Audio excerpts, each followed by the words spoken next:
As Dr. Krebs so nicely introduced me, my name is Trevor Brooks. I'm a double major in environmental science and political science at Bridgewater College. And we, let me move to the next slide, are going to be talking a little bit about some research I did about 2 summers ago on mapping the urban heat island.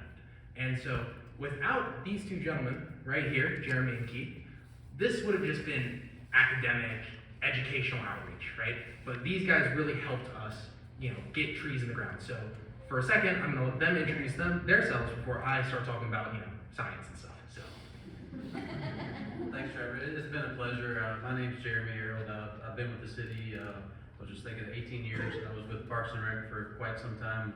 Now I'm with Public Works. I'm the green space manager, and I'll chat a little bit about what we did in collaboration the last few months.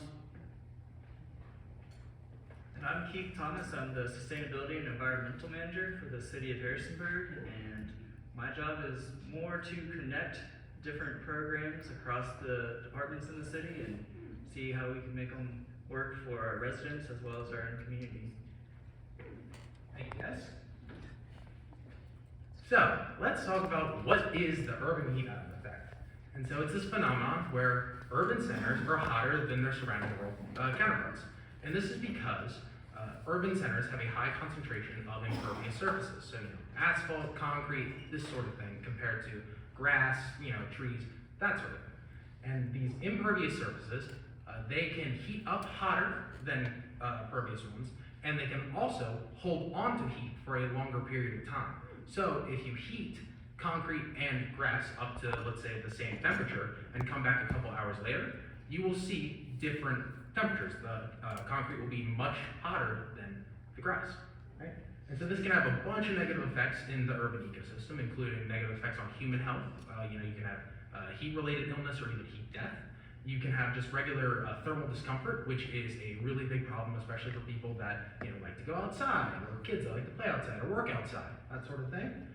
You have an increased use of air conditioning, which increases your energy costs. And then you can even, which Keith knows, have a decrease in water quality.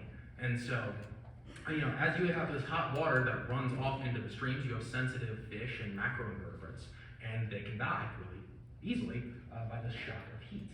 And there's also a socioeconomic portion of all this. So we see that lower socioeconomic classes actually experience a more intense urban heat island effect. And it's not because heat discriminates, but it's because they lack the resources to implement green infrastructure, or something that we call gray infrastructure, which gray infrastructure just increases the reflectivity of this concrete and blacktop, that kind of stuff, right? So we have this problem. The first step in fixing it or mitigating it is mapping it. We have to know in our city where is the hottest areas, right?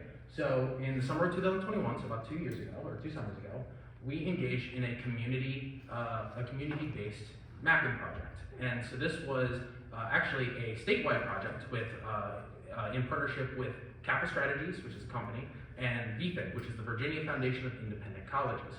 And so, interestingly enough, this is actually one of the largest mapping of a state's different cities, the different cities' heat island in climatological history, actually. So it was kind of cool. Now what we did, the first thing we did is we talked to you guys, the community members. Some of you may remember me emailing you, some of you may not.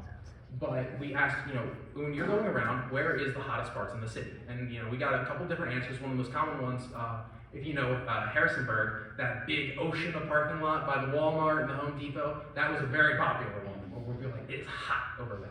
And a couple other people said churches and stuff, but what we did with that information is those were points of interest, and we connected these points of interest into 4 different routes. And we got community members, again, some of you guys participated in this, like